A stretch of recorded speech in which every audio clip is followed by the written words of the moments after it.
You're watching The Legal Breakdown. So, Glenn, we've got another humiliating loss in court for Donald Trump in New York. But first, this is episode 250 of The Legal Breakdown. So, Glenn, I know I can speak on behalf of the literal tens of millions of viewers out there who've watched this series and saying, thank you for making this stuff accessible. Like, that's the whole point of my channel. That's why I started doing this. It's to make politics accessible for everyone so that we can all feel like we've got some agency here and so that we know the stakes. And you've helped us navigate these legal waters to a degree that otherwise would have been impossible. So thank you and congrats on 250.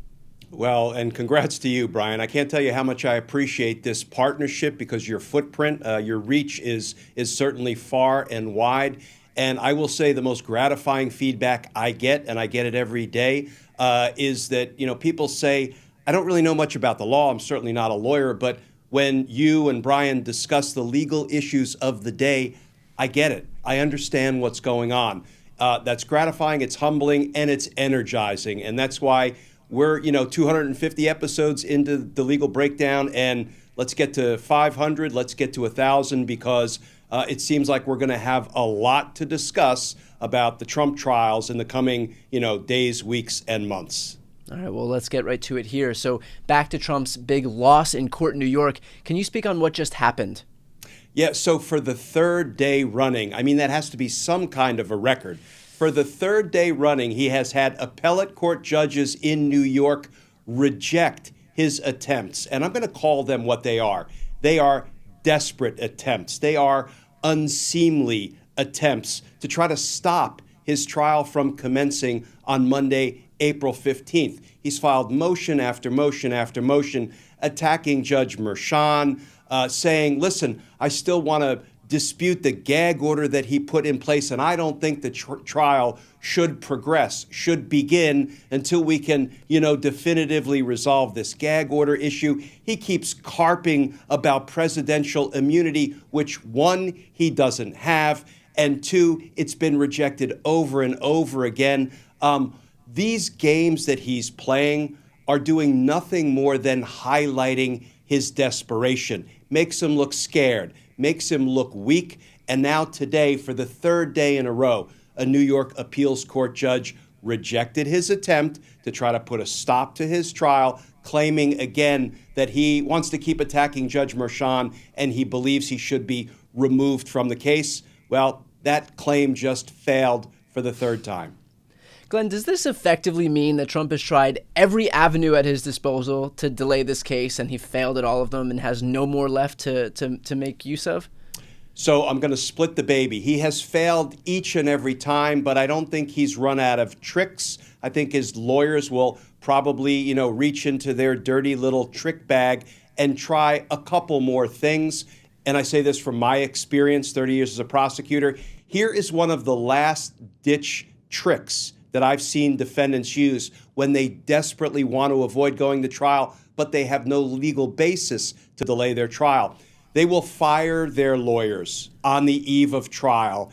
They'll walk into court and say, I'm unrepresented. Judge, I need to hire a new lawyer, or I need to have you appoint me a new lawyer. That lawyer is going to need, a full 6 months to get up to speed, so we can't possibly go to trial. Here's the thing. When a client fires a lawyer, that lawyer is not just free to walk away from the case. That lawyer has to file a motion to withdraw as counsel with the court, with the judge, and the judge has the discretion to grant or deny the motion. When judges know that this is nothing more than a ploy, a dirty trick trying to delay the commencement of the trial, I have often had judges deny the motion to withdraw, tell the client and the counsel, this is a matter between the two of y'all, you can work it out, but I am not permitting the defense attorney to walk away from this case.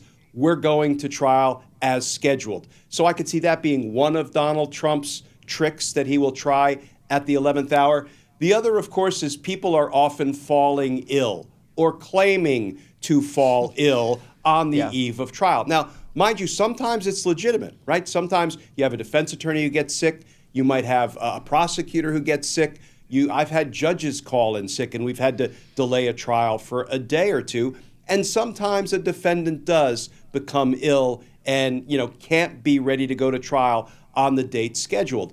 So I think Donald Trump's ego and his pride is such that he probably wouldn't pull that trick. He won't say, that I'm too sick to attend my own trial.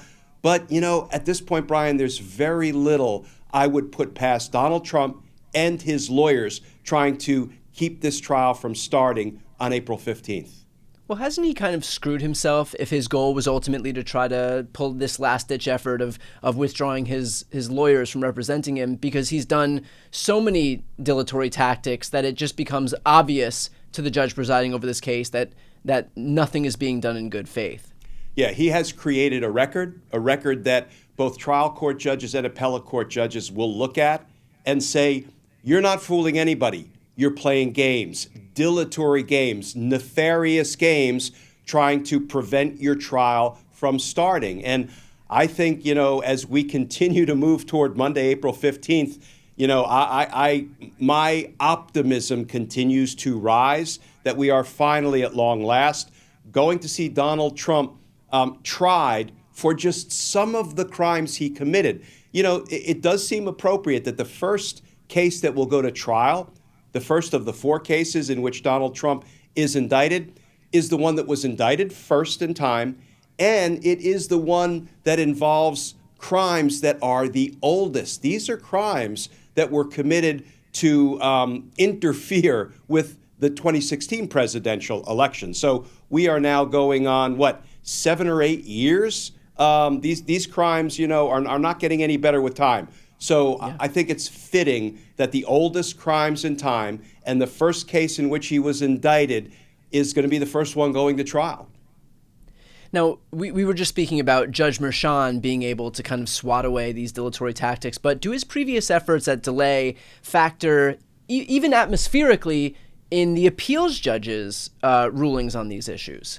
More than just atmospherically, I think it directly impacts their view of the claims that are being made by Donald Trump. There's one thing that judges really don't like. It's when you raise the same claim over and over and over again. Donald Trump, I think, has now 3 times filed motions involving an attempt to remove Judge Merchan from the case. There is something that we often hear both on TV and in actual courtrooms, right?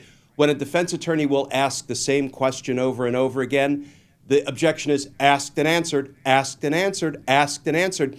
And when judges get the sense that attorneys are playing games and they're not engaged, in kind of an honest effort to try the case in accordance with the rules, the law, the procedures, the facts, they get very, they can get very short-tempered. And I've seen judges, say, listen, this is nothing more than a delay tactic. We're having none of it. This case is set for trial. So, yeah, I think both the trial court judge and the appellate court judges have Donald Trump's number at this point.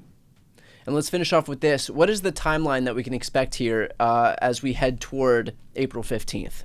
So we have been told that jury selection will probably take a week or 2, and then the government will begin presenting its evidence. It seems like the government has maybe 2, 3, perhaps 4 weeks worth of evidence. I think 4 weeks is a little bit longer than it may take to present the government's case in chief. Then it will be up to the defense. Do they want to present a case or do they not want to present a case?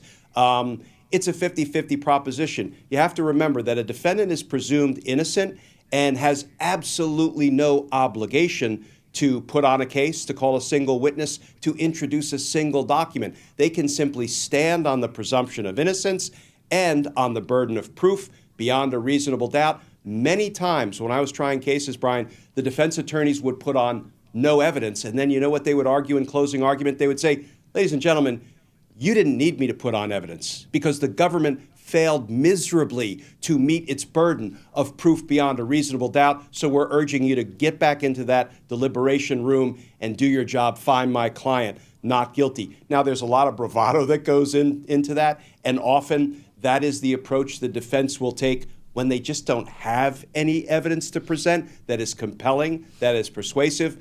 But to kind of round out the timetable here, I would expect the case would be in the jury's hands for deliberation probably sometime mid to late May.